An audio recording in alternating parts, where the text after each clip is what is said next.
Hello and welcome everyone back to the dumbass class with me, Dyslexic Gamer. Hang on, I need to turn my light on. Oh, do that now. With, blinding, Jesus Christ! No, not that's up. That's up. Down. There we go. So yes, hello and welcome everyone. Back to the dumbass class with me. And my players as always. Although we are missing one degenerate who is well, he's not. He is kind of. We're missing a Jim. Sadly, he has things he has to do today, but fortunately, his character's out for the count. So, what happened last time? Well, I'm about to tell you. So, last time our group went hunting. They've gone hunting before. It doesn't seem too difficult. They haven't had any problems dealing with the creatures of this world until last time. So, they came across 4 herd beasts and 7 Sacoons, 6 or 7 Sacoons. Our group attacked 2 of the herd beasts, bringing them down. Psyker managed to use some psychery powers to take control of 2 of the beasts. So you currently have 2 pack animals for as long as you can keep them under your control. Unfortunately, the degenerate Eldar forgot that they were meant to be hunting for food and decided to hunt for furs. After firing a net at the Sacoons, who dodged it, then Kalindra charged the Sacoons and they bitch slapped her into the ground. Finally, some fear was felt as, if not for the good graces of the Omnisire and the God Emperor combined as one glorious soul to help our tech priest save the degenerate, we would have been a player down. As it stands, we're still a player down because the degenerate's going to be out for like 6 weeks. So, meh. You guys have basically hacked up the meat. Heinrich hacked up one of the levers. Yeah. But you can essentially you can basically put most of the stuff that you're carrying on one pack beast and then put Kalindra on the other to help you move around. You're easily able to get back to Izmir. So as we enter Izmir, it's earlier in the day than what you guys normally come back to Izmir. It's a lot earlier, in fact. But you had quite a successful hunt, and there's not really with a wounded person. Not really a lot you guys could do. So, as you do approach the guards. Now, over the past couple of days, it's been a couple of days. You've actually impressed a lot of people in the town by the fact that you guys keep going out at night and coming back unscathed. Well, as you approach Izmir, you can see that the guards at the front, they seem to be really energetic. Like, as you come over, they're not really doing anything, and then they can, like, you can see them pointing at you as one of them runs off. As you get closer, you can see a couple of the townspeople have gathered to see, and they are quite surprised that you've got not only 2 herd beasts, but you're all back. Okay, one of you's not doing so well. I'll give you all of the marks. One of you's not doing very well, being carried by a herd beast, but you know that's not the end of the world. There you go. Kalindra is mounted upon upon the herd beast. But they don't stop you. And unlike the last time that you came in with when you went hunting, the foreman doesn't seem to come running over trying to claim any of your meat. However, he doesn't come over to give you any money either. The townspeople are not really going to stop you if you bring the herd beasts in, although Muttermouth will tell you that normally they don't bring herd beasts into town because they don't want the town to get wrecked by a rampaging herd beast.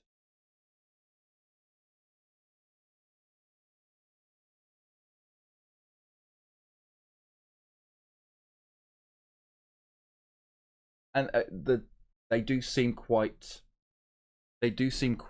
like you can hear them talking, and I'm sure Muttermouth would be more than willing to like translate that. They seem really like perturbed by the fact that you went out with nothing. You've come back with a load of meat and 2 herd beasts that are just doing everything that you say. Like, and they've got no braiding on them. They've got no harnesses or anything. Kind of looking at you like, what the fuck is going on? Like, yeah, and these are adult herd beasts as well. It's not like you captured a young one and you beat it into submission like what they would do. So yeah, get some odd looks.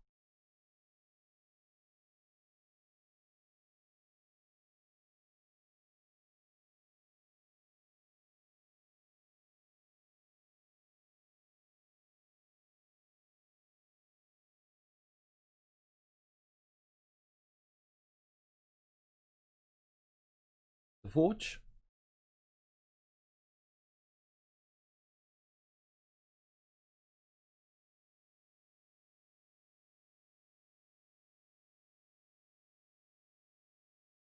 Sure, you can do that.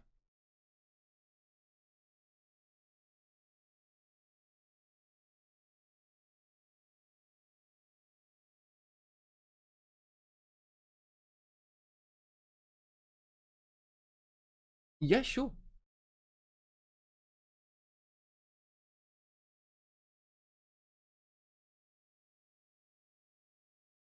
Sure, we can put them there. That is not a problem.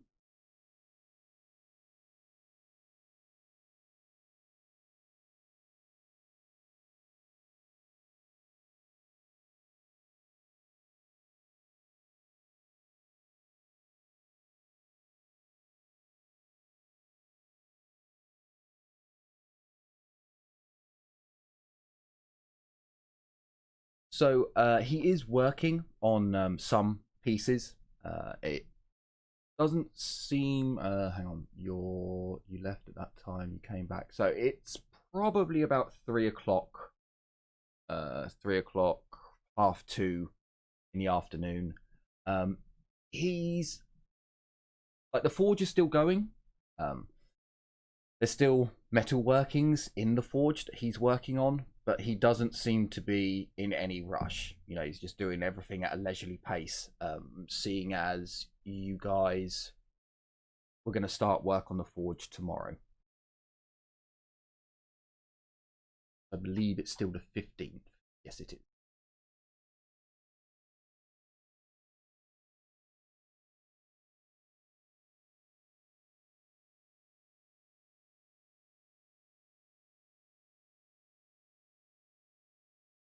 No, he didn't.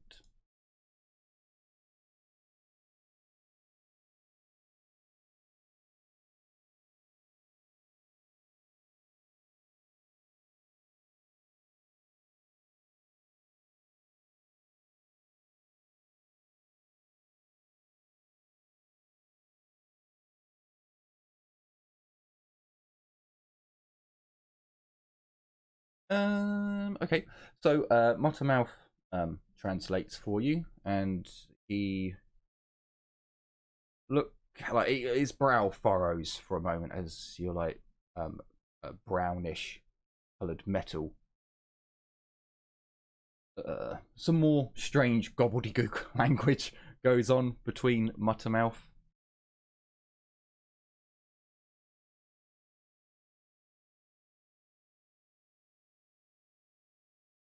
You haven't seen any bronze or any brass tools or items in town. However, he doesn't. He's.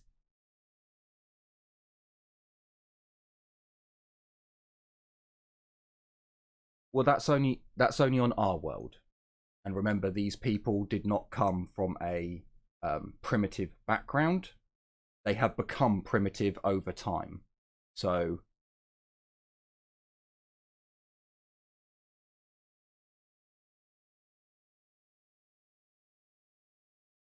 yeah.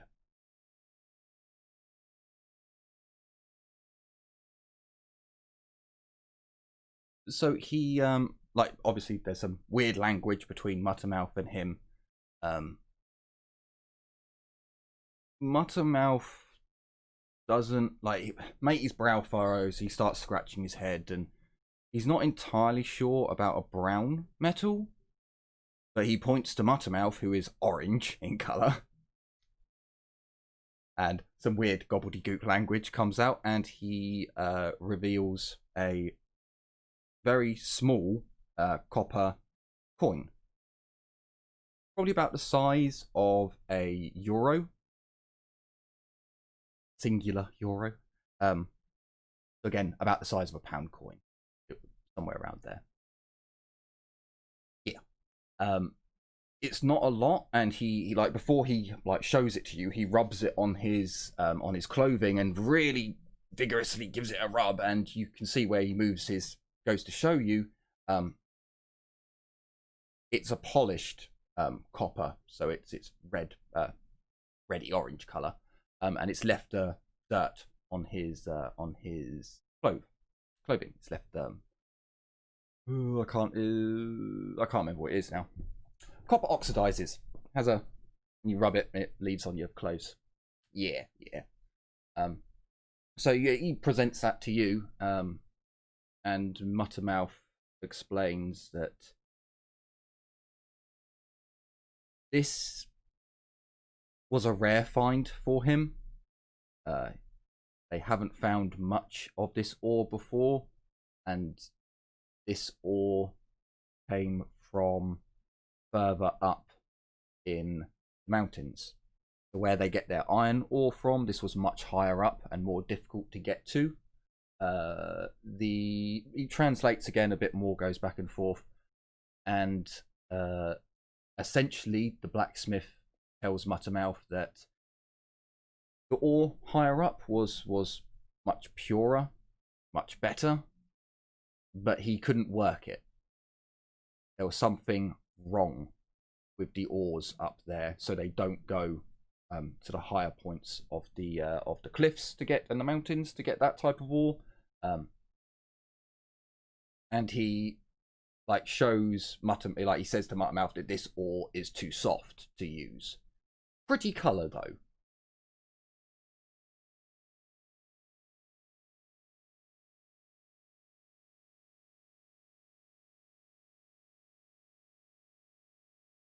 Yeah.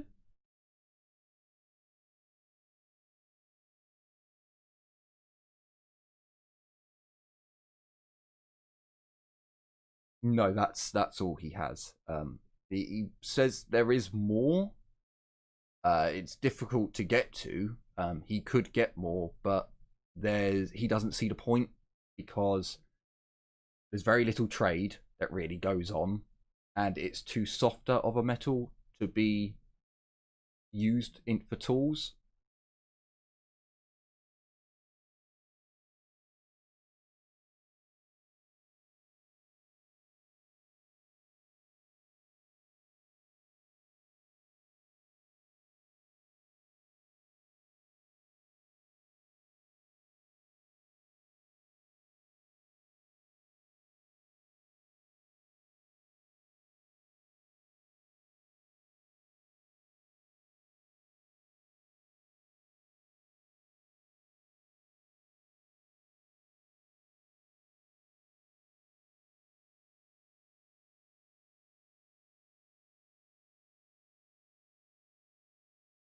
Yeah, so basically you as the Medicae have to check in every hour or so every couple of hours just to make sure, okay, look, the wound isn't festering, it doesn't seem to be going infected or anything nasty.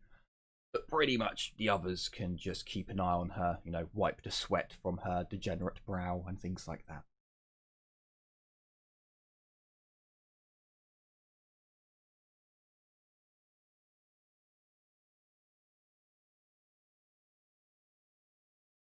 So the blacksmith takes the small copper coin and says he'll see you tomorrow and have the forge ready for you to work on.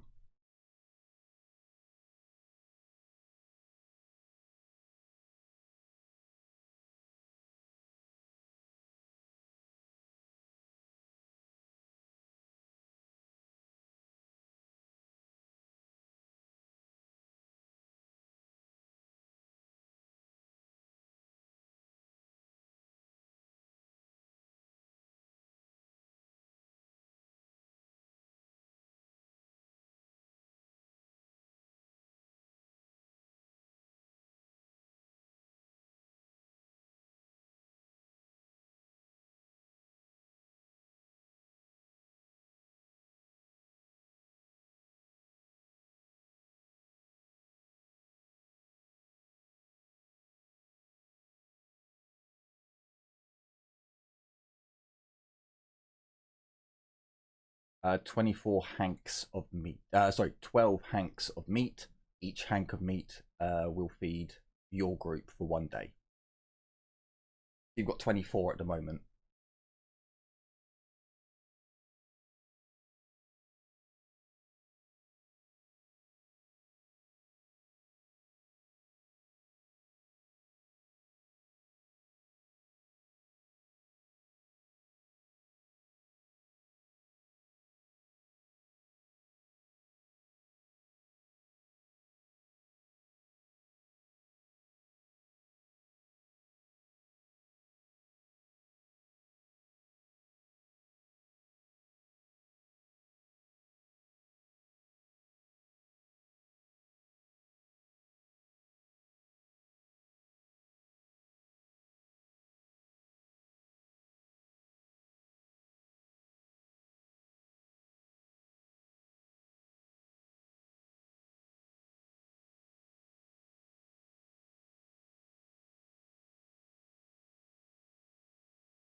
Do you want to call the old drunk medical man?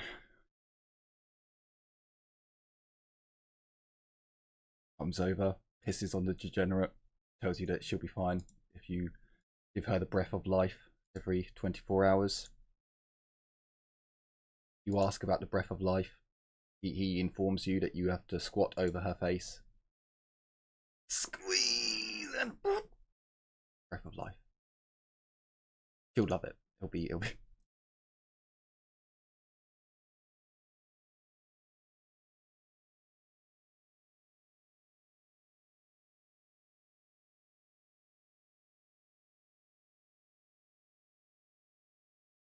probably not. Probably not. But new flesh. So Muttermouth hangs back for a bit. He is going to utilize. I'm sure he had some money. I haven't written it down. I'm sure he had some money because he bought some arrows and he bought a gourd. But I can't remember where I put his money down. So I'm going to say he has a throne or two, and he comes back with salt.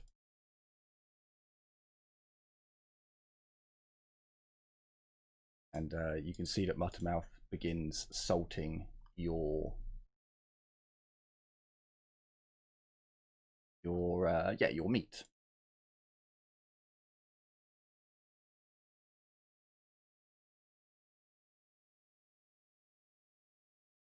So that is what Muttermouth will be doing for the moment. Do have enough time. Yeah, no, we'll just salt it. So you have 24 salted meat.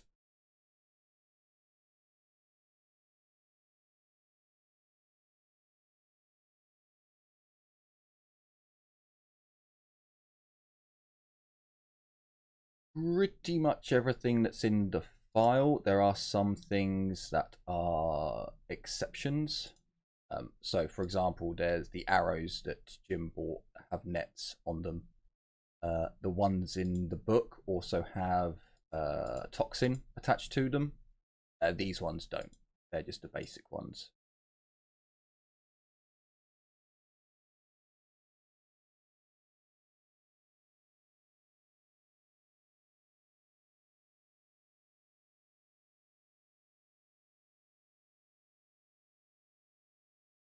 I think for some reason I can't find the bloody tab that I put it in. No, it's players stuff, isn't it? That's why. Yeah, players stuff, then shop. Got it.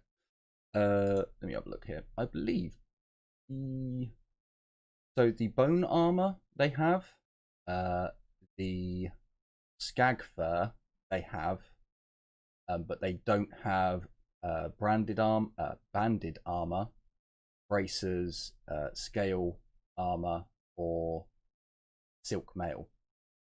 So they only have, I believe, 3 of them.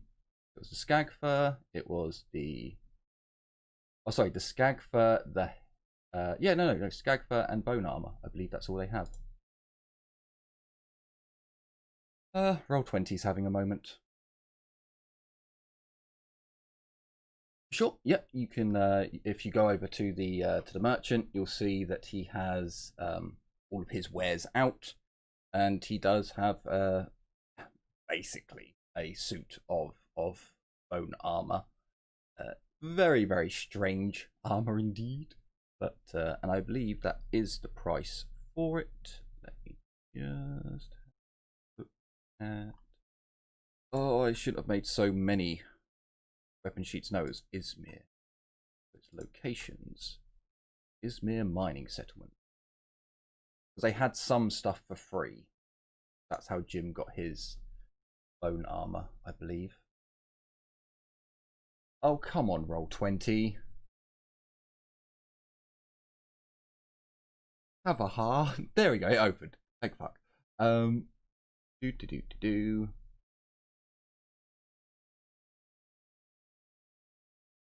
So yeah, they had one suit of bone armor when you first got here. They've added 2 more to their collection. So they have 2 more suits of bone armor. And it is indeed 20 thrones.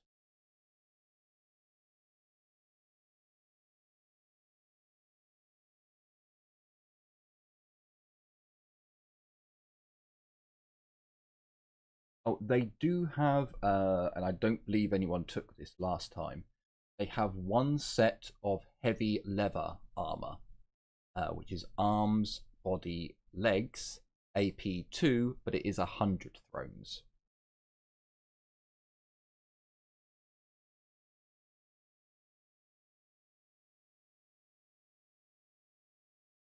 It is 5 kilos lighter, but that's pretty much the only difference.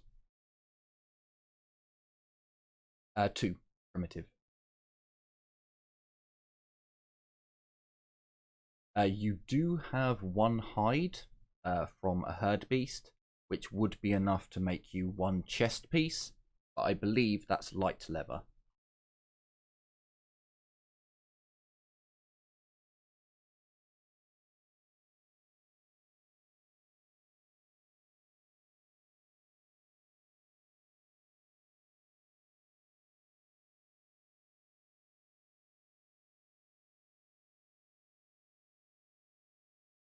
You could technically sell off a herd beast if you wanted to.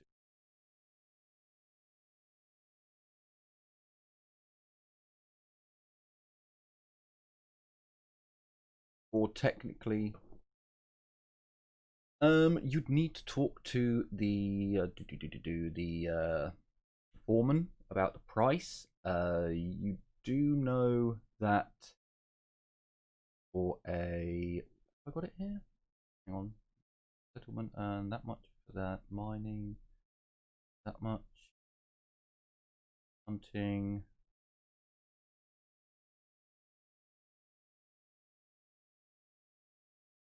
Okay, so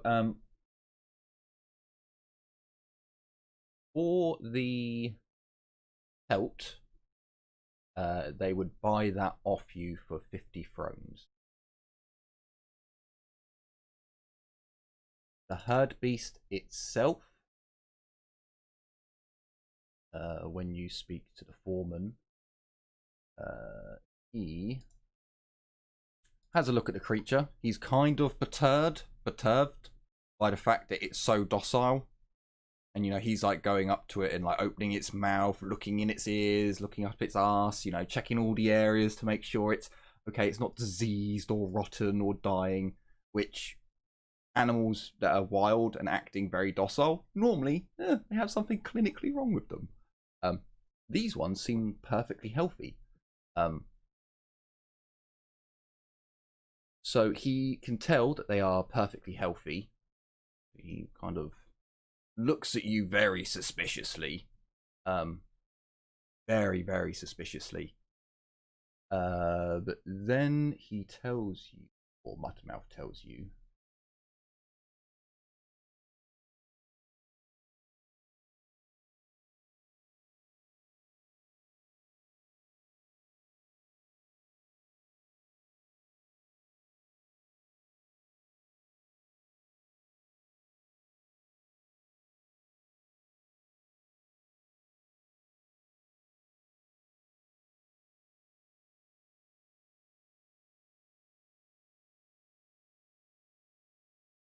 so he tells you that he would be willing to part with 160 thrones.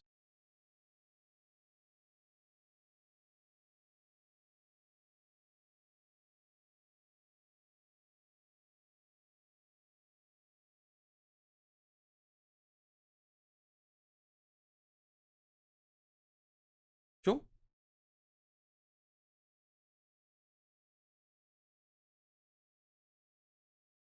Yeah, no, you can do that. You can roll evaluate to see if you're getting a fair deal on that.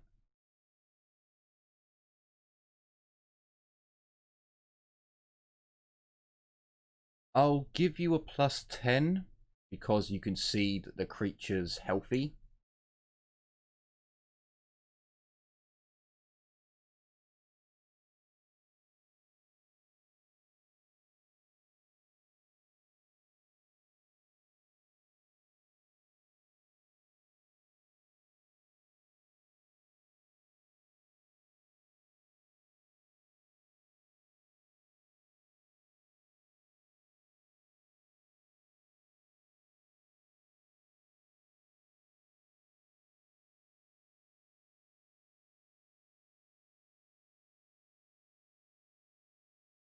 So, Heinrich, as you've never had to sell a creature before, you know that Grox meat can sell extremely, extremely well as you've eaten it. You've never actually traded livestock per se, and as you're watching the foreman like check the creature out, you too, you know, you start, you know, doing the same, and you lift up its gums. Sorry, you lift up its lips to reveal its gums, and you know you're trying to mimic what the foreman was doing, and you're like nodding, you know, yeah, no, this is, you know, very healthy animal. Look, the teeth don't wiggle or anything, and it's living, it's breathing. Look, that one's pissing. And when he comes up with the number 160 thrones, yeah, that No. Yeah, no. You think that's about right? You think that's about right? Maybe he's being a bit generous. Maybe.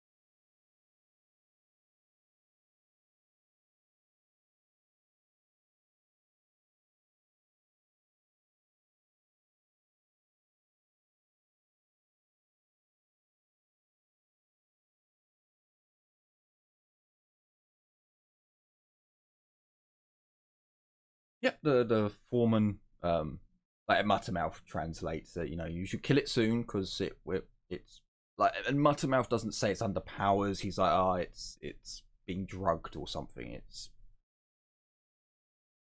yeah, Muttermouth would key in that, yeah, we use drugs.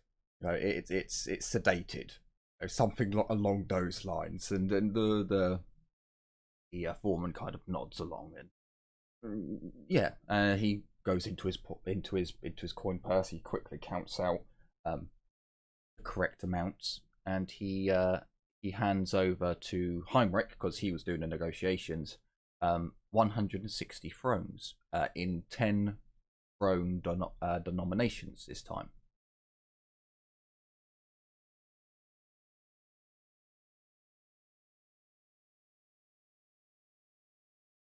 Yeah, as you flip them out, yeah, there's 16 coins. Each one's worth 10. That's the right amount. The foreman doesn't exactly thank you. Like, the foreman's still a big fish in a small pond. Kind of explains his character. So he's still, like, up high and mighty about himself, but he accepts a deal and he takes the herd beast. And a few moments later, as you guys come back into the town, counting your monies, you can see that there's a group of people gathered round, and they have pointy objects.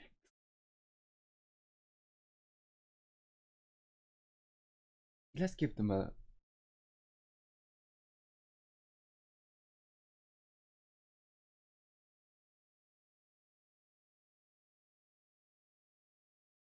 So they've got a 48, so they're not. I mean, so Matey rolled a 5 on his evaluation. Just my first roll of I think it was my first roll of the night. Yeah, it was a natural 5. Which helped you guys because he was able to tell that it's, a perfectly healthy animal.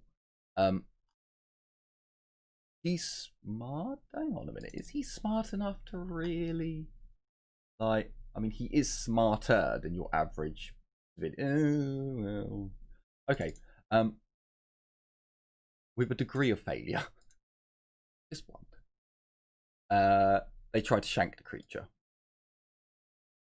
So I am going to give them a surprise attack where they can't miss. I just want to see.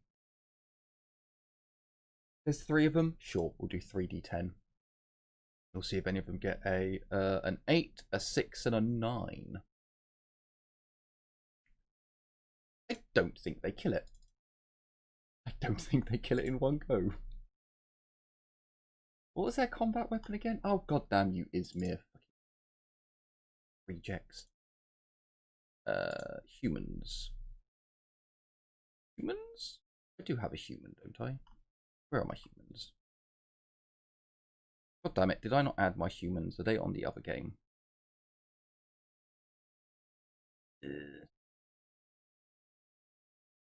No, because we had them fight. We had them fight. So, there they are. Humans. Gives me citizens. I think they're using hunting spears because that's what they had when they were out trapping, I believe. a hunting spear is a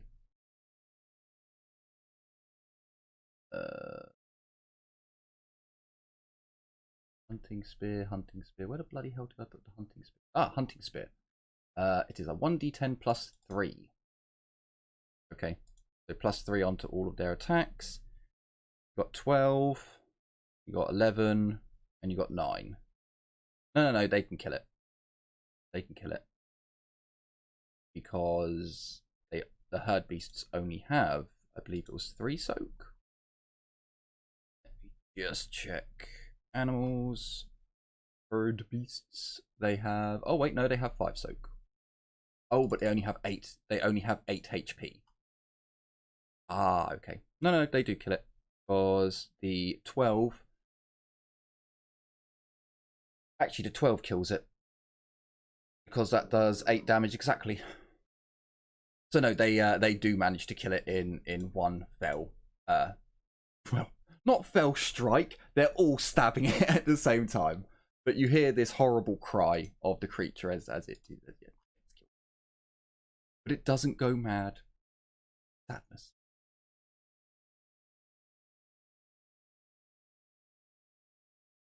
So yes, you have some extra money. The people seem happy.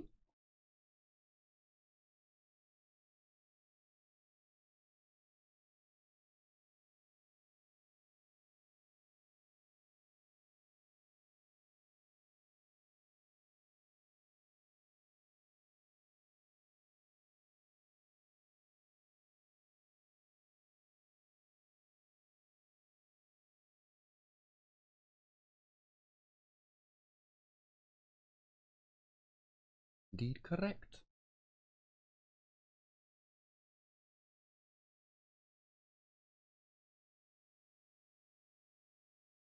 So, with that done, if anyone else wants to do anything, by all means, speak up. If not, we will go over to the 16th.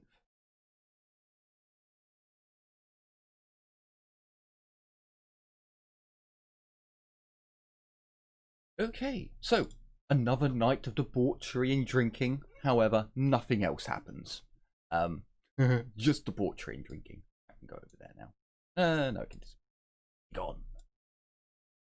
So the next day cometh, and so all your salted meat from the first time you went hunting is now gone. As you wake up in the morning to a 1d100. It's not good. It's not. It seems as if the salt wasn't quite salted enough, and this meat tastes a little bit funky. A little bit funky, but it's edible. You now have 24 days worth of salted meat. That was the last. That was the last lot of salted meat that you had. So now you're on to the new stuff.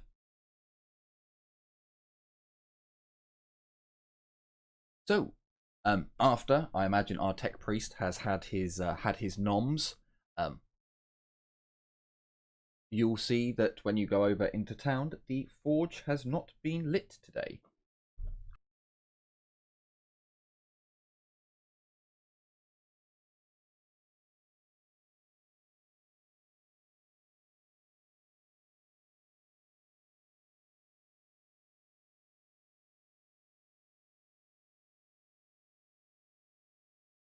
No, he doesn't really have anything to say. Well, he kind of says good morning, gives you a wave, gives Mouth a pat on the back. That's about it. He steps to one side and lets you work.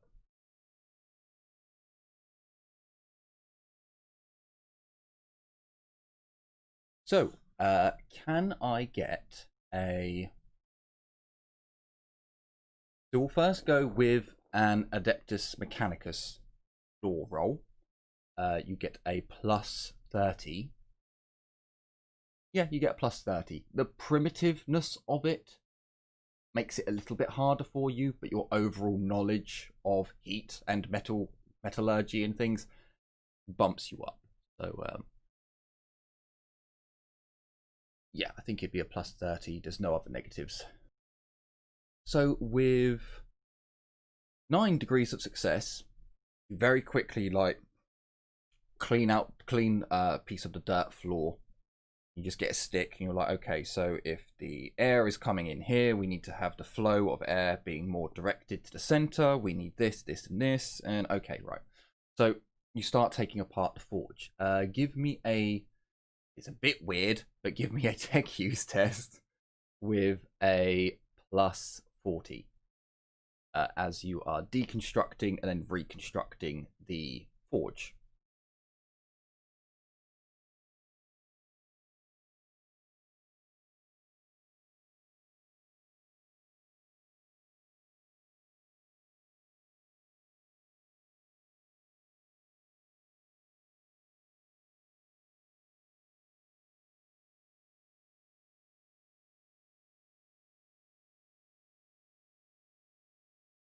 LB?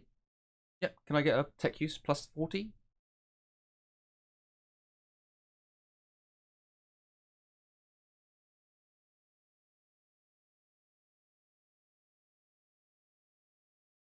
Okay, 8 degrees. So as you start taking apart the forge, you can see that they haven't really used any mortar. So you kind of sigh to yourself and you wander off to the storehouse. You go over to where all the ore and rocks and crap is positioned, and you're like, okay, right, this should work. You go in, you like sweep up a load of the stone dust that's on the floor. It's just piled up in there. Well, all these resources are just chucked in on top of each other. So you move things around, and you manage to get a load of stone dust up together. Manage to get a wooden bucket or something from somewhere, and you think you've got enough, and you maybe send Muttermouth down to the river to go and get some sand from the shore. And you're like, okay, right, so if I... Oh, yeah. You unzip and piss into the bucket. Muttermouth, a little bit later, brings you some sand from the river shore. So you mix the sand, the stone dust, and the piss together. You think there's still something missing, so you ask Muttermouth, like, do you know of any substance that creates bubbles? Muttermouth looks at you for a moment, is like, bubbles? The fuck's a... Hang on. And he disappears off. He disappears off. He's like, okay, hang on, bubbles? Well, after a little bit of time, you know, you've taken apart the forge now. Muttermouth comes back with a load of scrub plants. They are flowers, but they're very primitive. There's no like color to them or anything. And he like takes he takes one of the flowers, and would he? No, he'd probably go to the well. Okay, so he gets some water. You've now got water and everything. He puts a bit of water on his hands, and he smushes the flower petals up in his hand. And then when he opens his hand again, you can see that there's a bubble in between his fingers. It's a soapiness in between his fingers. And as he moves his hand, you can see that almost a bubble forms. And this is exactly what you want. So you're like, okay, yep, yeah, good. Give me them abhuman thing. Come on, give. You take the flowers and you mush them up in the water, and the I can't remember if it's lye or if not lye. If it's a certain chemical you can get out of certain types of plants that create a soap, the thing that makes bubbles in soap. And this is exactly what you need. So you mix the now soapy water with all of your stuff, and you have created a basic cement. So start rebuilding the forge, and the blacksmith is really like, what the fuck is he doing with that slurry shit, as you're putting basically your mortar onto your stones, and then you start piling them up, moving them along and building up, and then you're getting pretty well into the job. You're like, okay, so if I now build this part, I need to build the airflow to here, and you start looking and you're like, the bellows. I should probably do some work on the bellows. So you stop for a moment to let your masonry work dry, and you take a look at the bellows, and well, realistically, this needs to be reskinned. You look at the actual mechanics of the bellows, it's very primitive. And you think to yourself, well, I don't need to rebuild this. This is still functional. It just needs to be done better. So you rip the hide off of the surround of the bellows, and it just comes away. And you're like, for fuck's sake, these fucking savages. So you go over to where the merchant is, and you can see that there's... so the merchant deals with all the food as well. And there are fish. You can see that there's shitloads of fish bones, like fish heads and stuff, just in a refuse pile. So you're like, excellent. You pick up a load of the fish bones. Yep, I'll grab them, da da da. You tell Muttermouth, do you know what sap is? Resin, things that come from plants, is sticky. Muttermouth sighs heavily and wanders off out of the village. As you're like, good. So you get some water, you build yourself a little fire, and you start boiling up the fish bones. Takes a bit of time, but Muttermouth comes back. This is probably about 12 o'clock now. And he has what looks like some sort of tree sap or plant sap. Exactly what you want. So you chuck that into the water and fish bones, and you mix it all around, boil it up. I believe...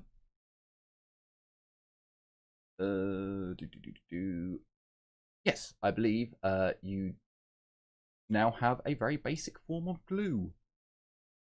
So, you look inside the bellows, and you can see that the in-out valve to control where the air is going needs to be made better. This is far too primitive. So you very quickly get some offcuts of leather, and you put, basically you make a one-way valve. It's not difficult. I'm not going to explain it, but it's easy to do with leather.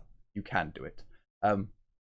So you redo the valves, and then you reskin the bellows.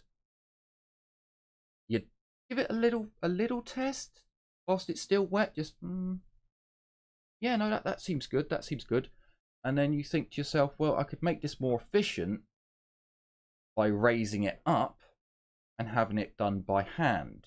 Or do I have it done by foot? You think to yourself for a moment, you're like, no, it'd be more efficient with the foot. Excellent. So you're starting to build everything up, and it's at this point where you have to wait for a bit. You go and check on Kalindra. Kalindra seems to be fine. You check all of her wounds and everything. Doesn't seem to be festering or going inflamed, but she's an Eldar. The Eldars get infections like humans do? Yeah, who knows? Maybe this is a test for you. You head on back to your forge. The cement is basically dried now, so you start building it up even higher, and you start building in to direct the flow of air. And this is where you come to your next point of, shit, how am I going to do this? But then you remember you still have some pieces from your steam drill. So you take the outer casing of your steam drill that was metal. You basically cut that metal, and you're making tubes. You're folding it and making some really primitive tubes to funnel the air down from the bellows. It takes you all day. It takes you 6 hours in total of work time. And then you've also got the going off and getting supplies and resources and things like this. So by the time the sun's gone down, you've rebuilt the forge. You've redirected the airflow to be in the center of the forge rather than how it was, which was blowing on the side of it. You've built the forge's walls up higher so that it's more protected from the elements, and you can get the metal workings deeper into coals so they get hotter quicker. And you're looking quite pleased with yourself for primitive forging. You're pretty happy with yourself. The smith comes back, and he's been kind of watching you throughout the day, but he basically went off and was having a chat with some of the locals as he comes back, and he just stands there for a good 5 or 10 minutes just staring at the work that you've done as you're like going round with the last of your cement, just mixing it up so you can like basically render the outside of it. You're like, well, look, it's a forge, it should look like a forge. And as you're putting the render on the outside, you quickly draw a skull with the cogs of the Mechanicus. Yeah, motherfucker, that's what it needs. You step back and you're like, yeah. The Omnisire would be ashamed. Yeah, a little bit pleased.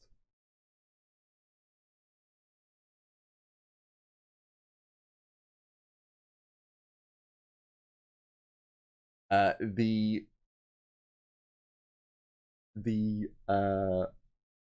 smith sees your little art piece at the bottom of his forge, and he doesn't have a fucking clue what it means, but he smiles and looks at it like, yes, skull, powerful, death, yes, He seems quite pleased with what you've done.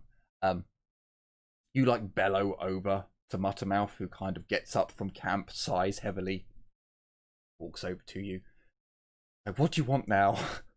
He's like, just tell him that I am done. Tell him that I have finished. You will tell him that he can't fire it up until tomorrow. So in the morning he can fire it up as usual. And he can check on your work in the morning.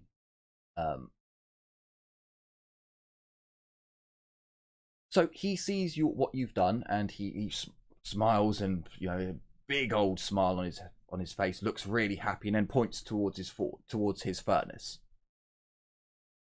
Ah, yeah, you can do that now. You look over and you see this horrific little furnace for actually smelting the ore, and you're like, for fuck's sake. Right, okay.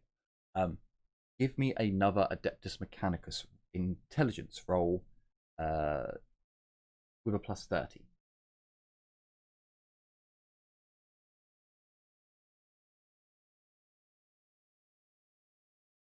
With 11 degrees? I think it's 11 degrees.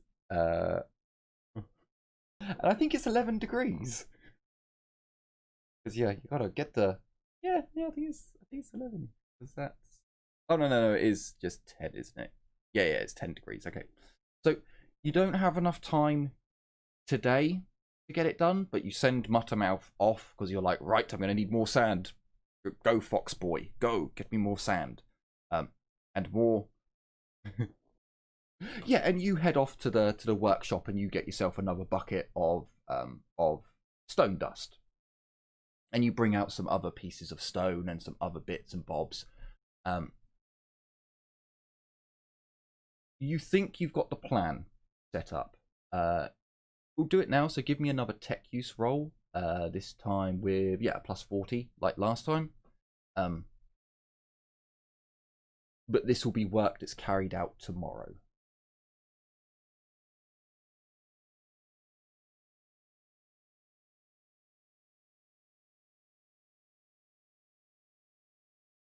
Right, so we're gonna... Sure.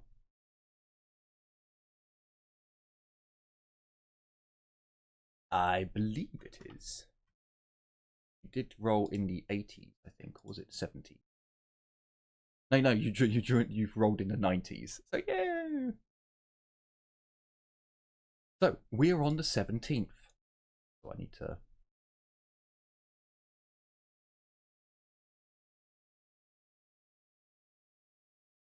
you have 23 days of salted meat left. Let me beat that and let me 23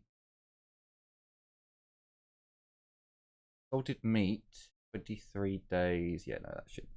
I'm not going to get confused at seeing that. That'll be fine. So you get to work again. It seems as if Muttermouth has done far better today, because today it is a nice stew. It is a nice meaty stew. You get a bit fed up of all this meat constantly, but it's like meh. Okay. So we're on day 17. We're on day 17 now. So you start doing what you were planning to do yesterday, and you take apart the smelter. And then you see that it's, hang on a minute, this is a bit, wait, they don't have any airflow into it? Oh, for fuck's sake. So, right, you're going to have to build another bellows. Shit, this time you're going to have to build a bellows from scratch. Okay, right. You need to get up to these certain heats, and you think to yourself, well, would it not be easier to do, and then you look around, you realize you've got no wood. You're like, okay, no, it wouldn't. So it takes you all day again. Only this time you haven't actually finished. Well, actually, no, 3 degrees. No. It's 5 hours, and it's plus. Yeah, so it's going to take you 7 hours to get the smelter up and running. And again, much like yesterday, you take apart the stone parts, you redo it all with stone and mortar, and then you're like, well, if I want if I want good steel, this has to get super hot. And you kind of forget you're working with old-timey time materials, start going a little bit more advanced, and you're like, yes, we need to make a blast furnace. Yes, a blast furnace. That's exactly what we need. So, and you really over-engineer this. What else? Yeah, you really over-engineer this, and you start nicking shit from the storeroom. Like you're just going in there and like, yeah, give me that, and I'll take that as well, and why not? I'll take this. And you go outside and you build from scratch 2 bellows. It's a little bit annoying, but you have to essentially make a bracket out of stone, which you weren't really expecting to do, and you were like, for fuck's sake. So you get the miner to like chip away at the stone, and you tell him, look, make a hole in there to go on this, and he's like, okay. So by the end of the day, you have a smelter that has 2 bellows attached that each work separately. So when one's pushing air in, the other one's filling with air. So you can keep a constant flow of air in. However, it's going to take 2 people to actually operate the smelter.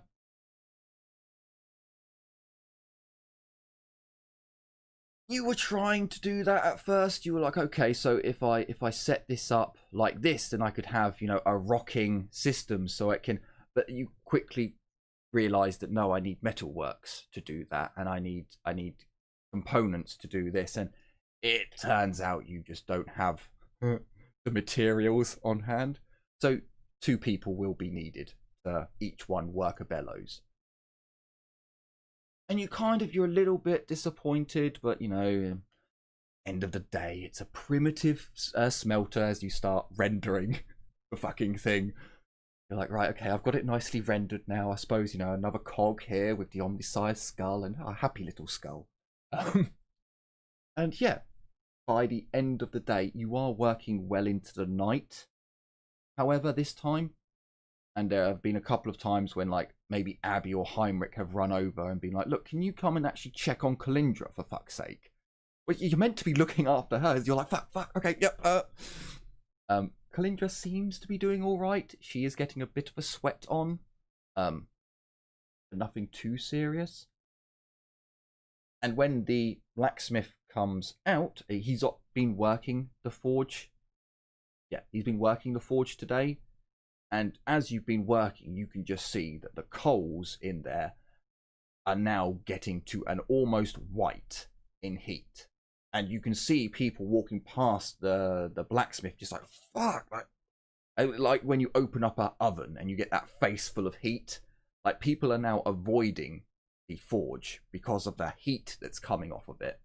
And you notice a few times when the blacksmith like goes to take what you think might be a sword or a pickaxe or something kind of long out of the furnace, and it's so hot that it just droops, and the blacksmith's like having to work quite quickly to keep it from bending. But that's when you notice the blacksmith does seem to have some skill, as he doesn't, panic and just have his work get fucked by this. But by the end of the day, he's like finished his work, and you can see that you're, finishing off your skull on your newly rendered blast furnace. And he's just like, his mouth is a gape. He's just like, what the fuck is this? And he calls Muttermouth over, and there's a conversation that goes on, and Muttermouth comes over to you, is like, he not know what this is. And you kind of sigh, and under your breath, fucking savages. And you explain to him, two people, one person pushes the bellows, the next one pushes, and da da da da da. And you get, he looks at it and he seems to understand a little bit. But of course, you can't light it up today. But it seems as if you have finished all of your work, Craig.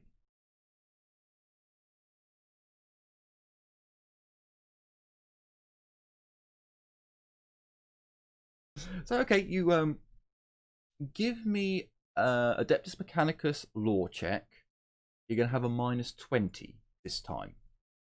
As with Muttermouth's help, you try and explain to the blacksmith, right, you go over, there would be, bollocks, I've forgotten the word from it, not, well, all tech priests are preachers, just preachers for the Adeptus Mechanicus. So you're telling them now the rituals and rites to go through for smelting. And again, 40k weirdness. When you're explaining, you like say to, build the fires to create the heat. So all your litanies for the Adeptus Mechanicus are kind of instructional guides, just done in religious nonsense terms. So you're telling them things like, add this much carbon to ensure that this happens and that happens. Basically, you're telling them how to make steel. They don't understand it, but with 4 degrees, yes, with 4 degrees, with an 18, they seem to understand like what you're telling them, that this is a spiritual thing. And Muttermouth does his best to kind of explain. And they seem to understand that, blacksmiths are kind of magic. They take dirt and turn it into weapons. So they get the spiritual side of it. The brother, the miner, seems really impressed with the smelter, and they give it a practice go with the bellows. And the smith feels the air coming through the smelter just from pushing one bellows, and is quite impressed. So you gain the copper coin that he has. You also gain the mercury that he has. You have 1 copper coin, 1 small pot of mercury. Does he have anything else that he pass off? Quick look at is source sheet.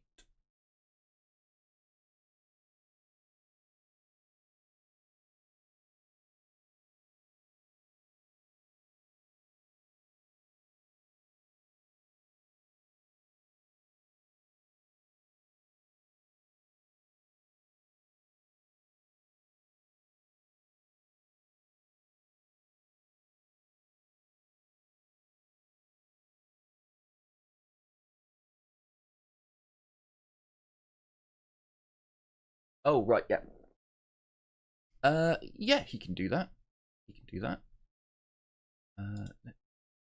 There was anything he had. Don't think he does. No, no. So yeah, he can get you a set of tools. That's perfectly doable. He will tell you that it's going to take a couple of days. That tomorrow they're going to do some smelting, and then the next day they will get to work on the tools. So what you'll notice, did anyone want to do anything today, Abby or Heinrich?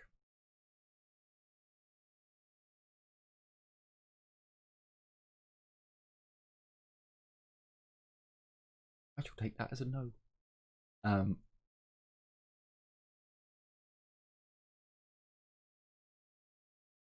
sure.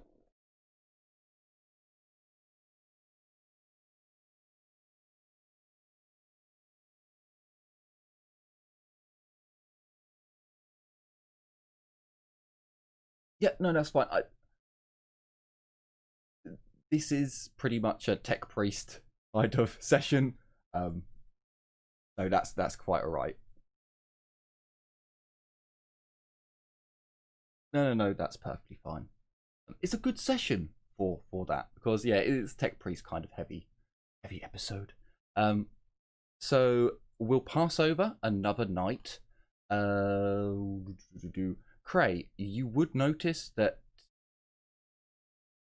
the blacksmith and the miner, or at least if you wander about once the sun sets, you'll see that they're actually preparing the smelter already, like stacking in the burnable materials and putting the ores in and things like that, getting it ready for tomorrow. On the 18th rather. So let me edit these. So you are the 18th, and you are another day's worth of food down. I'm actually going to move 2 days. So 21.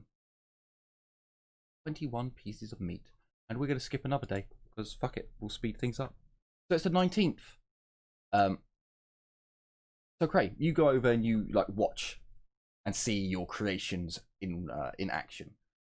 And you'll notice that before they light the forge, they do basically what you told them to do. You know, they give thanks to the Omnisire. They basically make the symbol of the cog,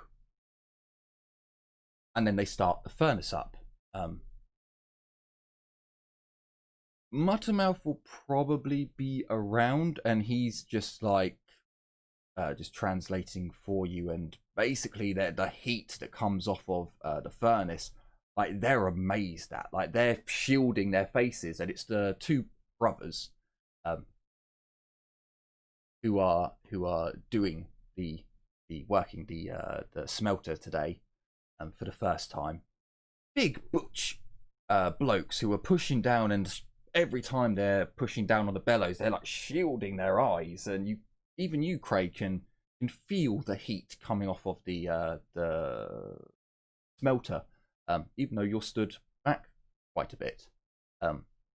Obviously, you don't spend all day there because it's literally just heating up metal, and it takes hours. But they do call you over, or over the there's a booming voice that cries out at one point, and Muttermouth quickly like comes into Kalindra's tent and drags you away, Cray, as it's about evening-ish time. maybe sorry, an hour before the sun sets, as they come over and he hands you a small pickaxe and points at the front of the smelter. You, to clarify, you would be aware that you block up the furnace with like clay, basically, and when you're done with it, you just hit the knock the clay out, and the metal should come flowing out. They don't have ingots or anything; they're just letting it flow onto the floor. But you take this as a sign of, you know, they're giving you the honor. So you know, little prayer to the Omnisire, please let this fucking work, and dink. Dink. The cork, as we'll call it, is knocked out, and you can just see this lovely, bright, orange, basically, yeah, little river just starts sliding out of the hole. The two brothers are like leaning over the smelter, like trying to cover their faces so they're not getting burnt, but they're eagerly looking over at what has been produced. They stop with the bellows and they come round, and you can see that the blacksmith goes over to his forge and picks up some tongs and picks up the metal. Takes a hammer, and as he hits it, there is a beautiful ding, ding. It's not perfectly like worked metal, but you can hear already, Cray, that this metal is far, far purer than the shit they were producing. And the blacksmith looks excited and, you know, really quickly hacks off a piece whilst it's still warm and takes it over to the forge to start working it. We'll go over another day. So on the 19th, where you are all welcomed with a lovely stew again, a lovely stew. As you wake up, Ray? No, 19th. No, 19th. No, because it was the 17th. I skipped the 18th to the 19th. Yeah, I just I wrote it down on it. What? Yeah, it jumped from the 17th to the 19th. So, once you finished your lovely stew, Cray, and you're like, right, okay, let's go and get my tools. As you look over, the blacksmith and his brother are walking towards you. Ah, Muttermouth, come here. Come here, Muttermouth. We need you.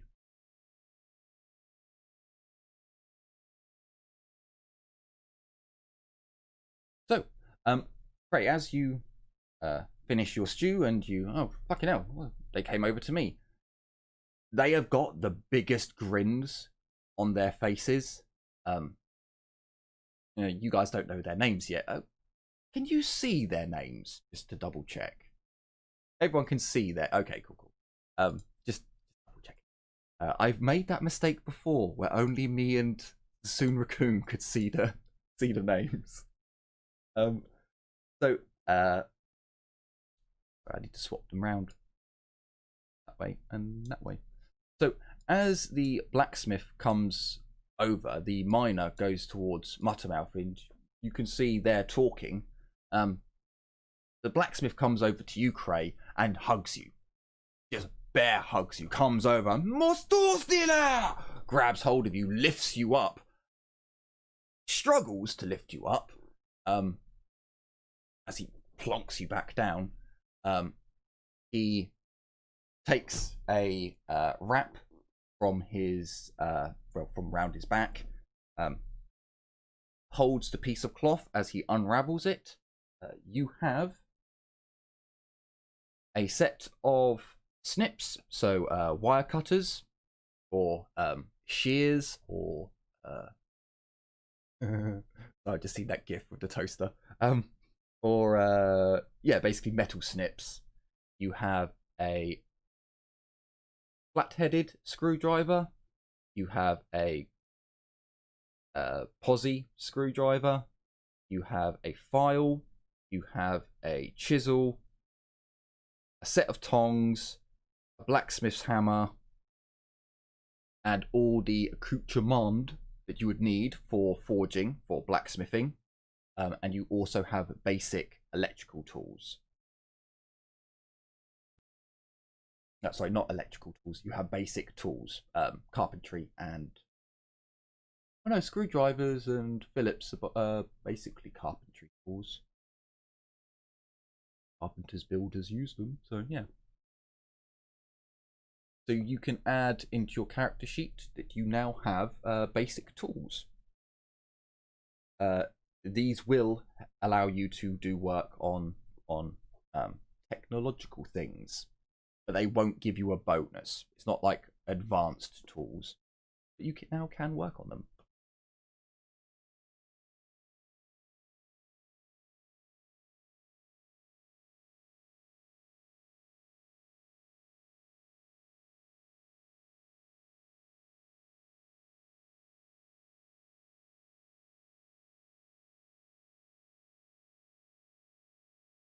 And you have those tools now.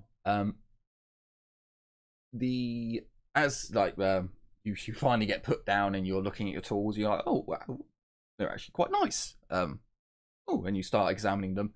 You can see that the miner is talking really animatedly to Muttermouth. And Muttermouth is, his ears aren't going back. He's stood as if he's not being, harassed or anything. But he does have that look in his face of, why the fuck are you so happy to talk to me? What have I done?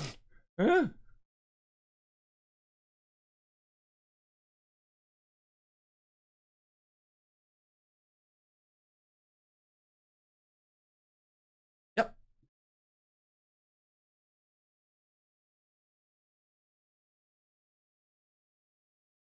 No, just Muttermouth's just like, oh my god, why is this huge man so animated towards me? Okay.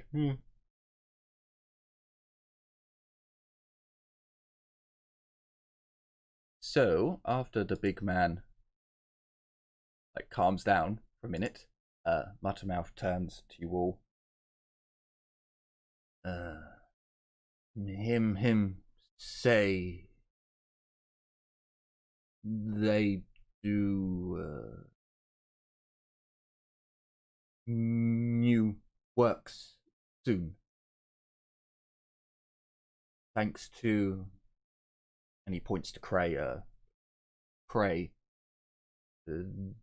They say they can do better work now, much better work.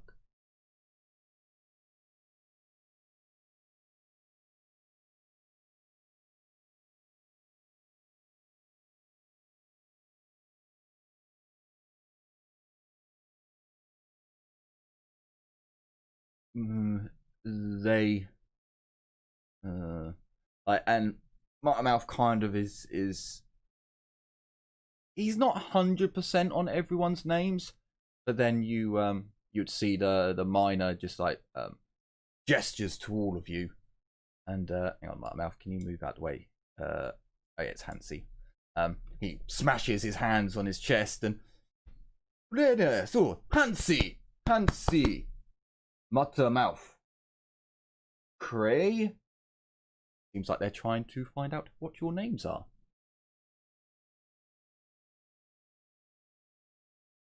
And the called him a crafting person, blacksmith, crafting person. Why did I write that? And the blacksmith smashes his hand on his chest and Nancy, Nancy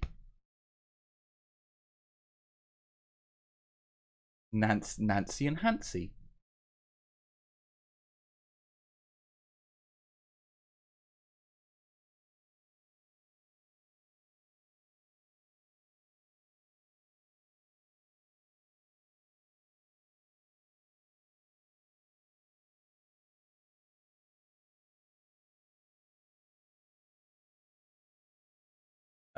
They come over to you all and essentially they hug. You may put out a hand to shake, and they just come up and bear hug pretty much everyone but the degenerate.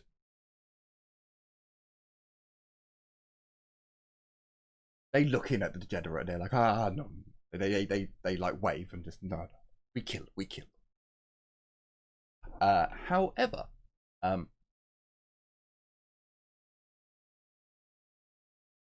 after probably not. After the introductions are done, Hansi pulls out a silver flask from his pocket. He unscrews the top, has a drink, and hands the flask around.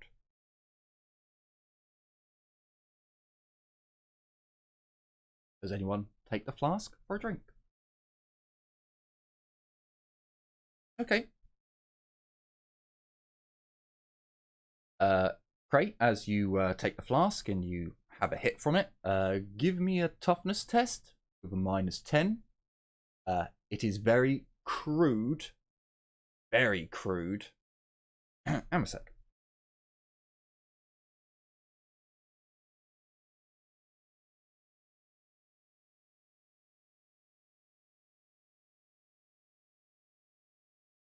You also notice, Cray, as you take a sip and and you pass the flask to Heinrich. And Heinrich, as you take the flask and have a, oh, that's the nastiest guard issue Amasek you've ever tasted. Hang on. -10 to the toughness for you to basically cough and like, oh, I got some strong, harsh. Okay. So yeah, Cray, you're just like, oh, that hit that. Oh yeah, there's a drinking thing on this, isn't there? Carouse. I forgot about that. But yeah, you're not drinking enough to get drunk. It's just to see if you can hold the liquor. No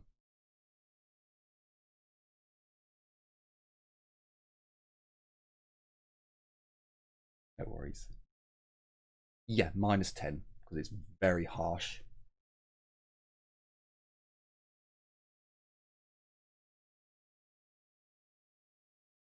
It's too early and you weren't expecting it. You like, oh, okay. Jesus Christ! It's like 90% proof and burns your nose hairs as you drink it. It's like, oh. Yes. It's you wouldn't get drunk from it. You certainly wouldn't get drunk from it because it's literally they're passing around a shot flask basically for everyone to have a mouthful. Actually, you could get drunk. You might get drunk if you're a real lightweight. But Heinrich, no, actually, all three of you give me an awareness check.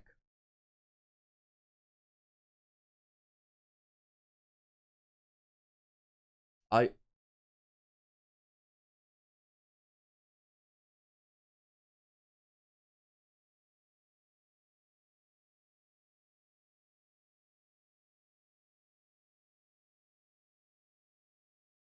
apologize to the stream.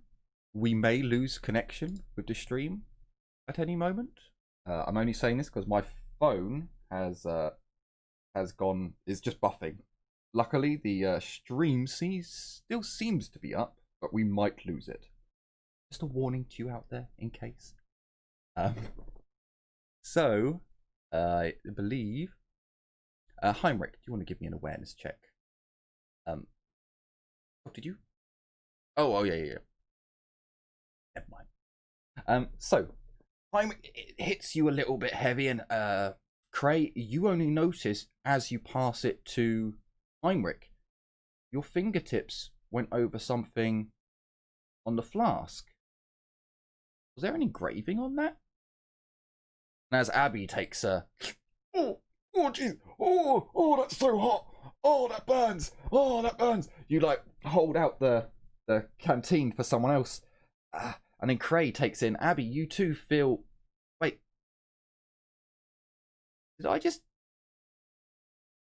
the ecclesiastical symbol. What? You quickly go grab it back off Cray. And Cray's like, no, it's mine. Let me see this. Huh. This drinking flask has got the symbol of the ecclesiarchy on it.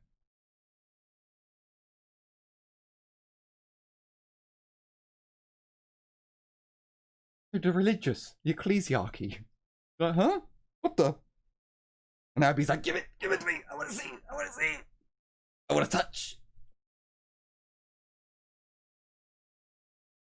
You like, again, Abby, you touch it and you're like, what the? Huh? What? You say, where'd you get this? Muttermouth translates for you. He looks kind of confused, like, what's more? More? Tu mo debana tu so. Eva. Eva. Muttermouth. Like his ears, well, like one ear goes up and one ear, one ear goes down and one ear stays up, kind of confused, and a bit of conversation goes back and forth, and he say he get from west, far west, comes from his elder.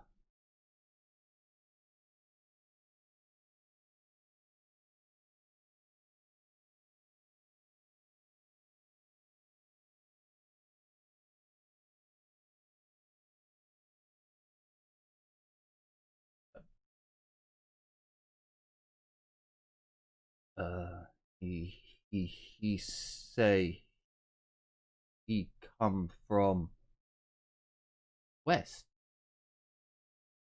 Like, there's a conversation between Muttermouth and Hansi the miner, and Hansi, like, he takes a swig off the flask and of course, no nea mo dovonto ma muso.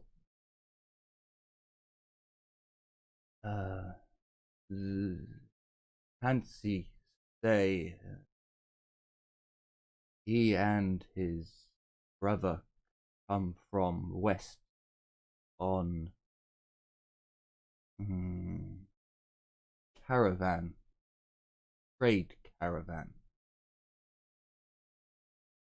but they here long before I come to Izmir.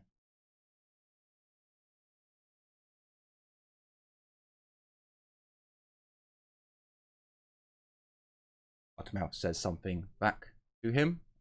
He says some stuff back.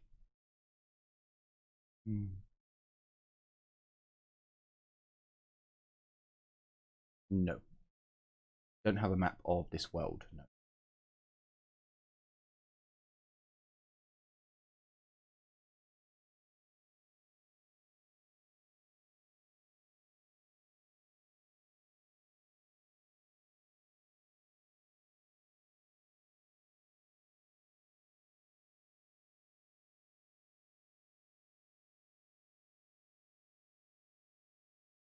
They say when they left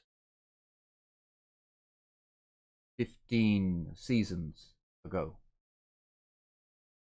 I be in Izmir for 5.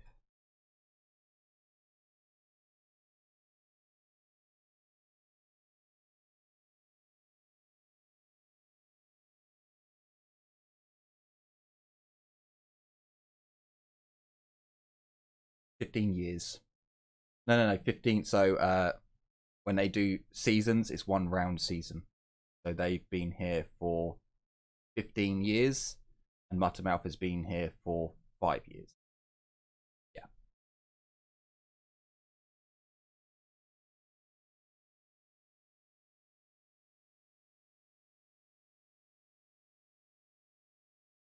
There's some back and forth between Muttermouth and Hansi.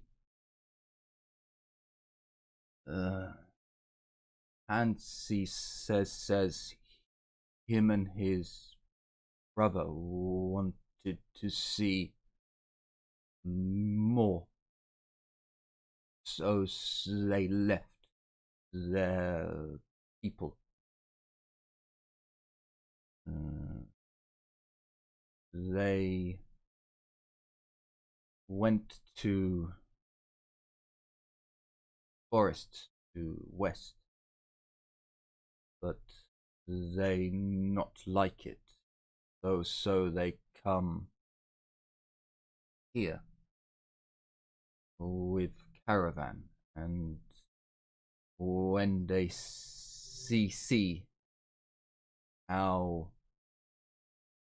bad Izmir was doing, they decide to stay here, make things better here.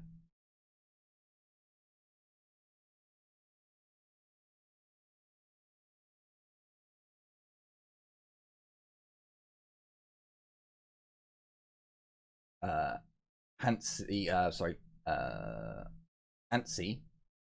It is Nancy, and Hansi is no Nancy. Nancy. Move you to the side so I can see your name. Nancy pipes up. Bro no hair nos tobo hahani to ne. Prosma.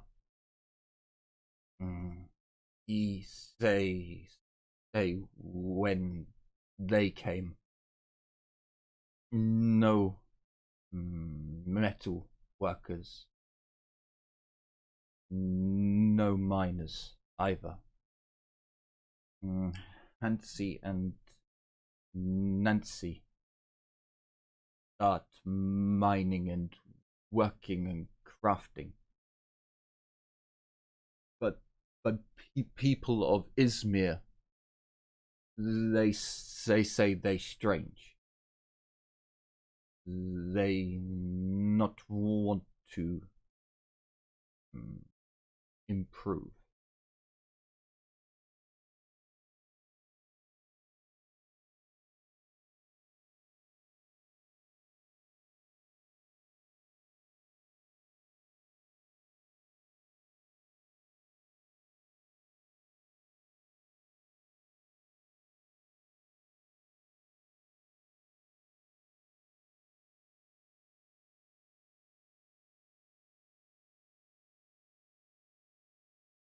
Vanusto me ekoda.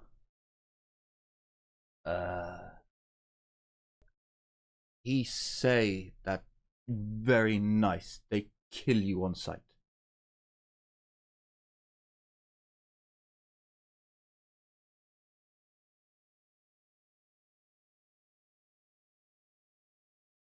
Oh, so do mata. He like waves, trying like misunderstanding, or you got the wrong idea, and he talks to Muttermouth more. Not. He say his people not like others, not like to leave their homes. So when people try to find them, they normally kill them. If they seem like they from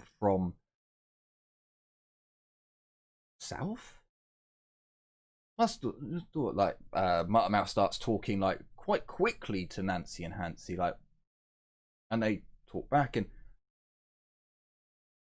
me not understand. They say they kill southerners and anyone who not look right. And then Hansi says some other stuff, and Muttermouth's ears go right down. They kill fetids on sight too.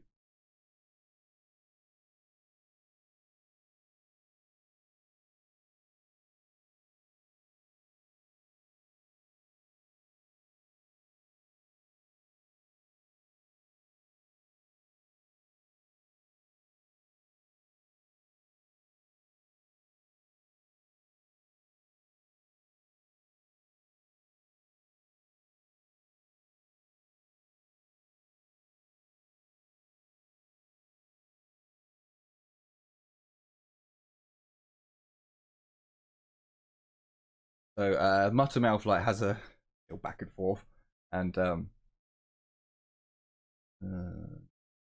they say that some traders can trade with them. Some traders come from forest. He starts talking. Muttermouth starts talking gibberish again, and gibberish starts getting spoken back to him. And he looks really confused. And he starts like shaking his head and getting more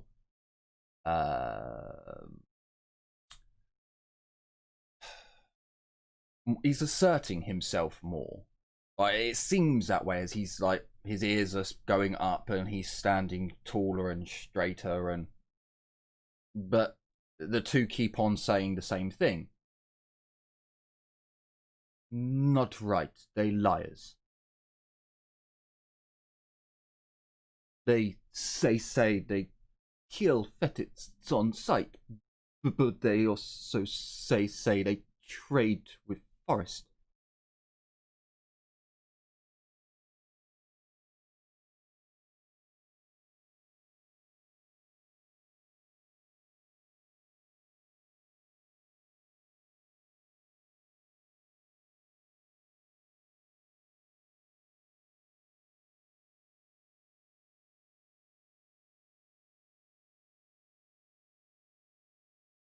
Oh, come on, roll 20. Please, I need to see the dice roll. Show me. Yes, he succeeds. No, not fetids. Not forest. Scrutiny. He only got 1 degree, so what did he actually roll? He rolled a 20. You got a 2. He's lying to you.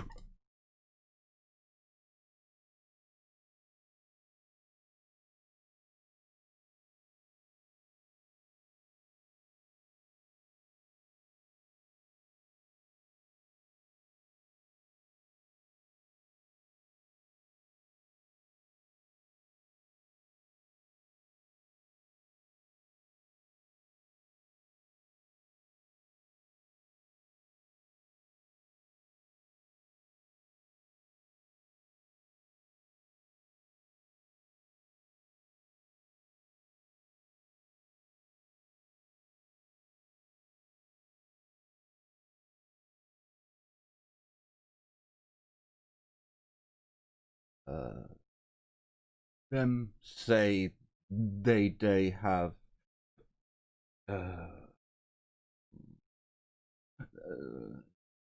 ruins. Not like ruins in mountains.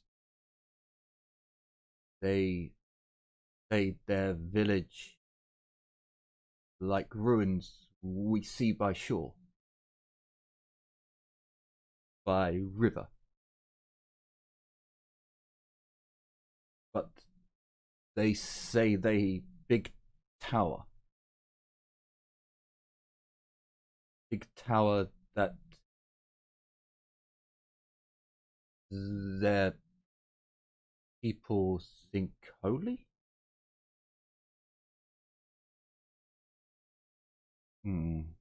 No, not holy.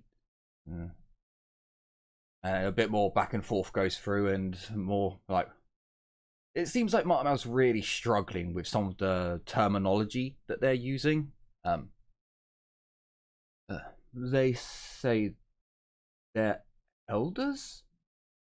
Yes, their elders live in great tower, and they live in town like ruins we see.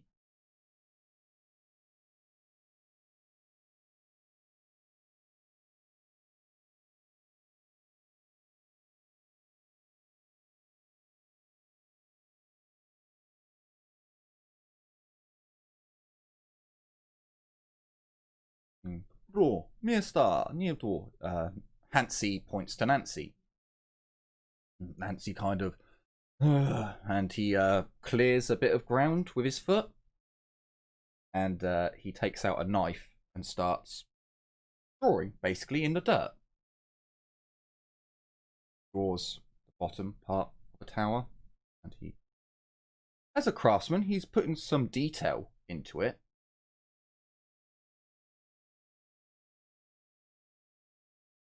And the Heinrich, as you look at it, and Abby, as you use your warp sight to look at the doodle on the ground, that looks like an ecclesiastical tower. Like a standard construct, shape of a... It's not like architectural drawings that he's doing, but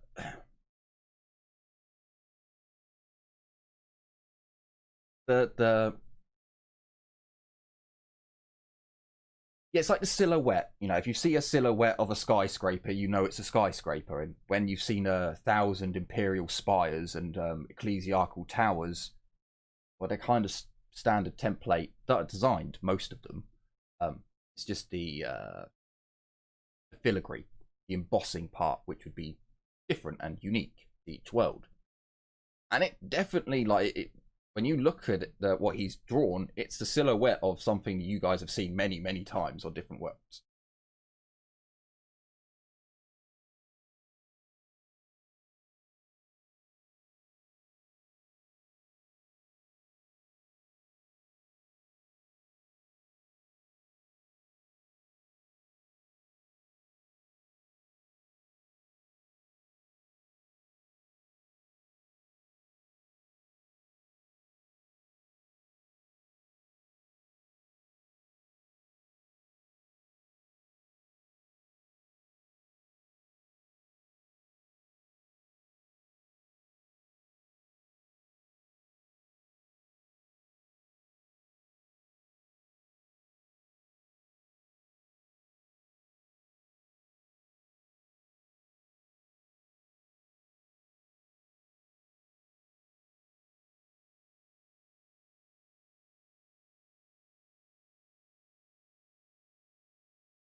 Yeah. Zanutoma eposun neha di tu eman. Hansi is talking to Muttermouth. He's like pointing to the west. He's like, oh, you also see him holding up 5 fingers, 8 fingers, and kind of, gives the wavy hand symbol. Meh. He say it take him 9 days, 8 days travel to get to here, but they do trading a long way, I think.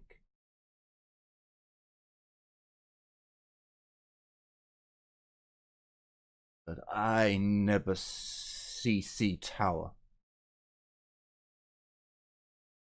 But I not go to west.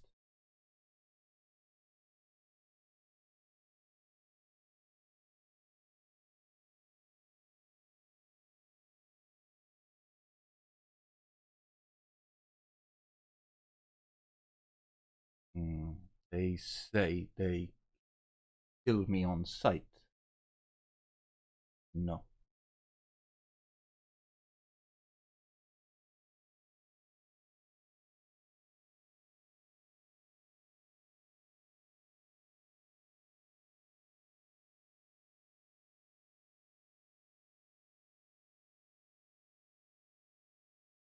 But me no know if they tell truth or not. The things they say not make sense.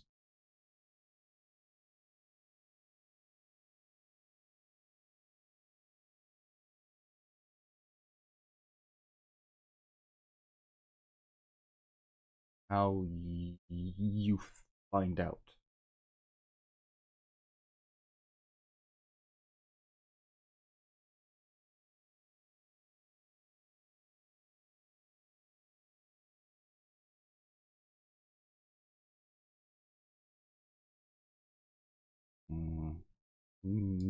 They not be bad to me. They not like others in town.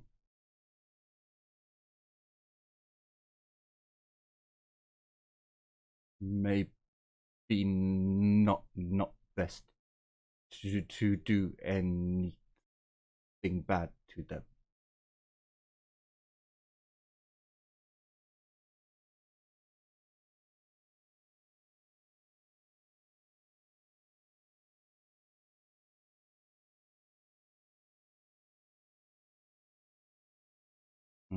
Things they say not make sense to me.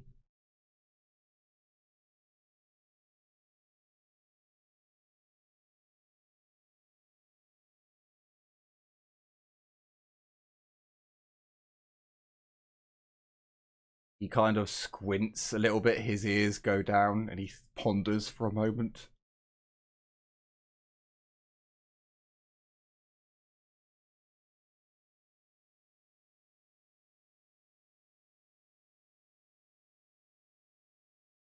Me not know. What they say I never see before.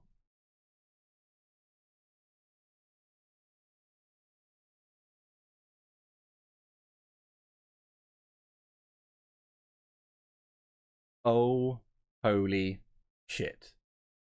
So, I have just noticed something that I should have fucking noticed a long time ago. You see, you guys are coming up on Discord. I don't think you're coming up on YouTube. No! I am so sorry. Hang on. Why is this... Hang on. Device not connected or not available? What? Okay. I fear this has been... Fortunately, everyone, I've been doing a lot of talking this episode, so you've missed out a little bit. I don't know why it wasn't coming through the audio. It was last time. Stream. Oh, fuck. Okay, it seems it started up again. Although it did just tell me that everything had disconnected, so let me just check this. OBS has successfully reconnected, OBS has disconnected, and yeah, no, it's all working well again. That's odd.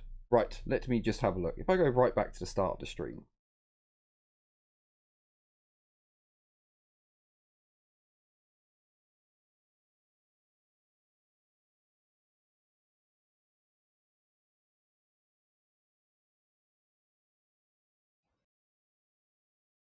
Oh well, fuck it. I'll check it later. We are back up and running. So OBS disconnected for a split second, and now everything is green again.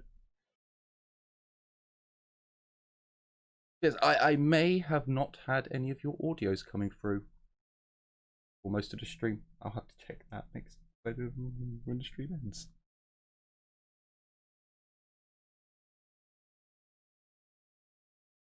Oh, I'm bad at this. Sorry. You good? No. Yeah. So basically, anyone who was watching the stream, or Dobby, if you're watching this episode later on, I fucked up, dude. I fucked up. Thank you for your comments. What exactly happened? So basically, OBS disconnected your volume.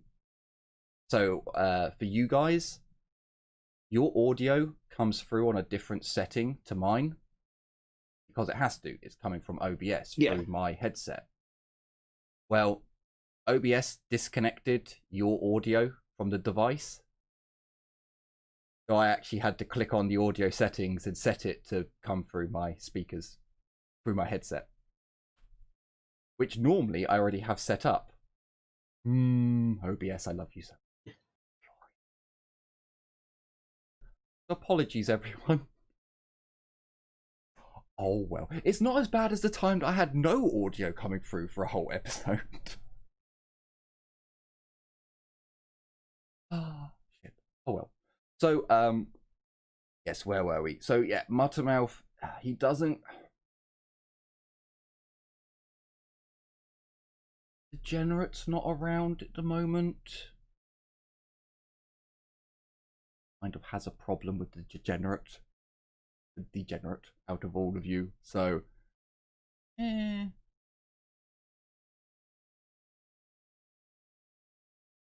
someone give me a charm test to see if you can charm the answer out of Muttermouth. Don't do intimidate. It's just it doesn't work to intimidate him. I just fucking got it. That's a 61, by the way. Wow. Okay, with one. The dice gods wanted me to find out that Muttermouth lies to us and that I can charm him. With 1 degree of success, more than enough. So Muttermouth looks very awkward for a while. And then he kind of moves away from the group, but he gestures you to come closer. What, just me? No, it's all 3 of you. Not the degenerate. Okay. Not So, the degenerate. The degenerate's in the tent asleep. In a medically induced coma. I don't think being eviscerated by seconds count as medical induced. induction. Hang on a minute, let me bonk her on the head. Ding. Now it's a medically induced coma. This is healing stick. I could always just use sensory deprivation. She couldn't hear a thing. Sorry. The medicine man of this town would be proud of you, Heinrich. Yeah, Muttermouth gestures for you to come closer and not tell that one. Me not think that one should know. Seems too dangerous.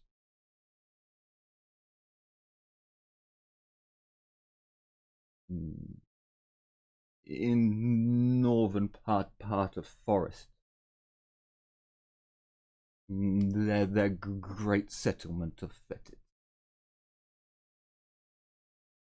To south of the forest is more fishing town of Fetids.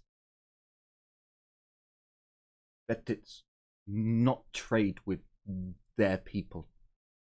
Not if they shoot Fetids on sight.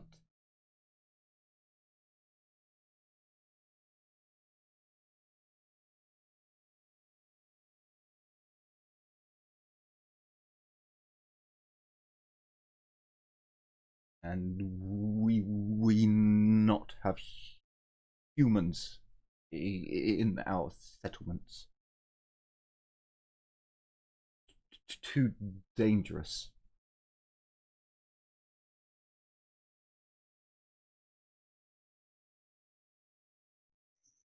Maybe they shoot them on sight unless it's a trading caravan. Or they that not happen either. Or they don't. It's don't trade with other groups. They normally try to kill us or steal from us. Or Might worse. be corrupt. Might be fetish that our lovely slavers send over? No. Slavers not leave forest.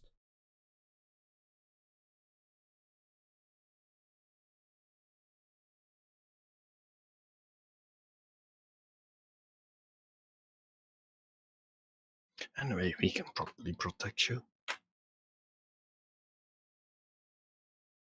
Not the point. They say people trade in forest. Not possible. The forest is owned by Fetids. It's ours. No one else's.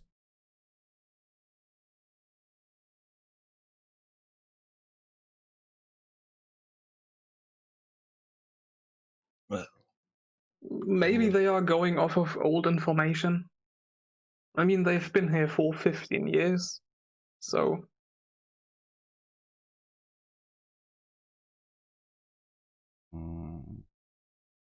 I've been here 5. My people did not trade with outsiders 5 years ago. We only trade with caravans of certain groups.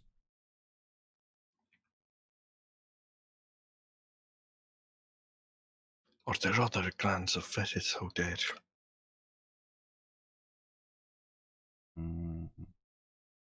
Only in Great Forest and in north.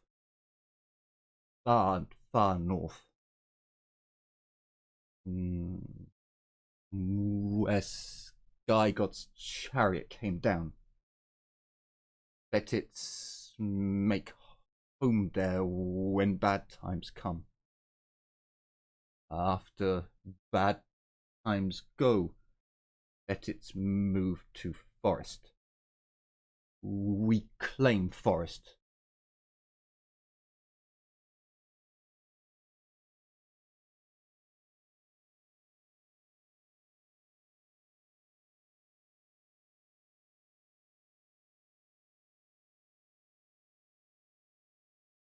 But maybe they talk about traders on outside of forest, on Great Plains.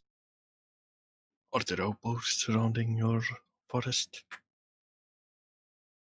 Wait, what surrounding? Outposts. No.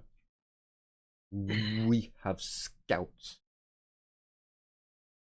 but only make home in center of forest. No, not from you, but from the others, from the traders.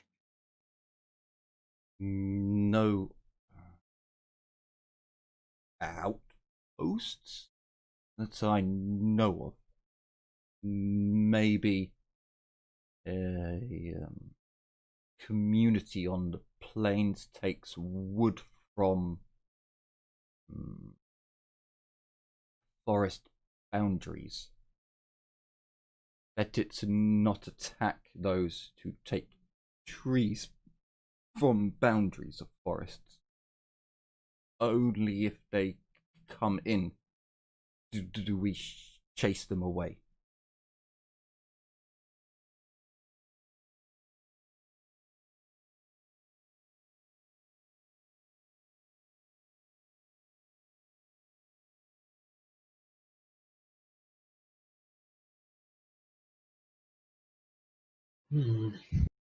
It's interesting. Would you?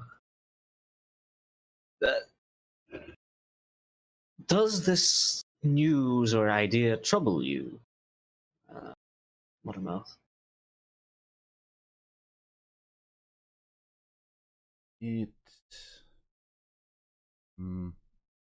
but he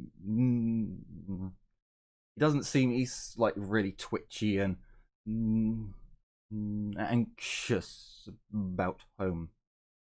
That's all. Should we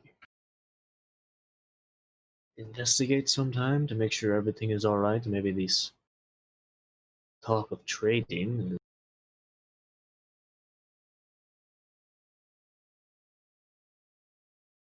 It may be impossible if you're in your mind at the moment, but maybe something has changed in the past 5 years. Maybe something has changed. They still probably hear word from trading cards that occasionally come through, so maybe something has.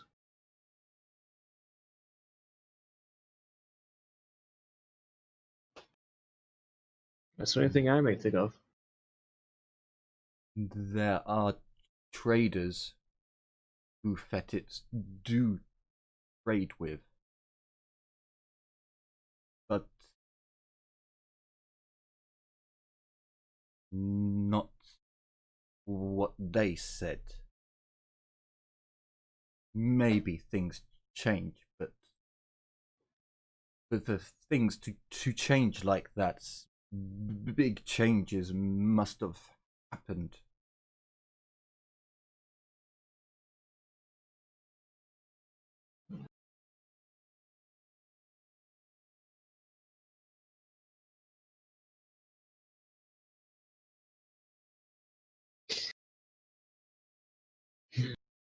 I'm not sure. Maybe it's something we could look into at another time. Maybe soon. What do you think?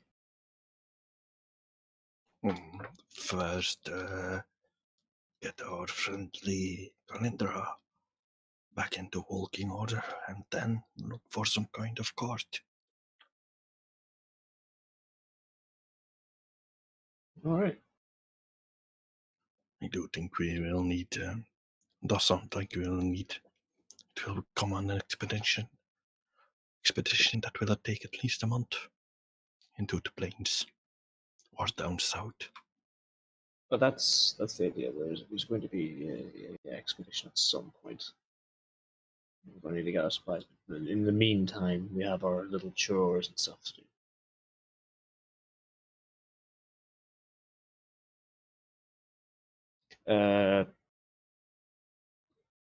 Hate to do it, but it's getting to that time.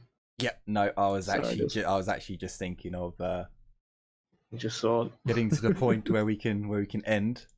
So as you guys are having a chat, Nancy and Nancy say their goodbyes. They head off back to the forge, and you guys can carry on your discussion. The time of day, it's probably like 9-10 o'clock. Like the hunters are just starting to leave at this point. And yeah, that's probably where we'll end this episode.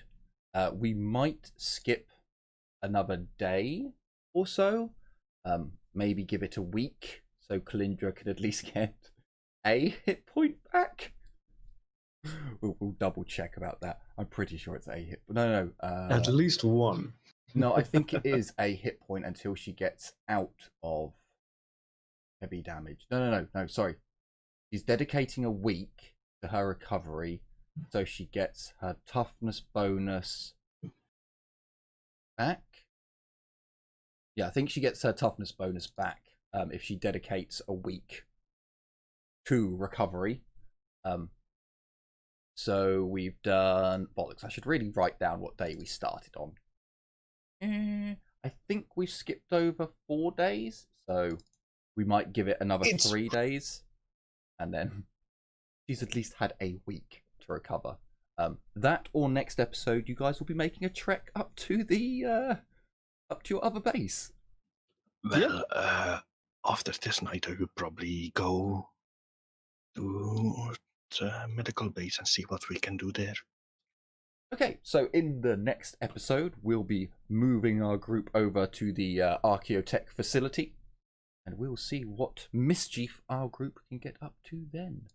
So, thank you all so much for watching. I am a massive dickhead at times, and I forget things, and I don't check things, and I apologise massively for the lack of player audio. Completely my fault. fortunately, I suppose, this wasn't an RP day at the very least, so you didn't like miss out everything. So, It's the karaoke version. certainly is. You could just see everyone's lights lighting up when they're speaking, but you can't hear them. Oh well, I will do better next time. Thank you all so much for watching. I apologise massively. Can't remember all of my outro, so take care, everyone. As always, bye bye for now. Bye. See ya.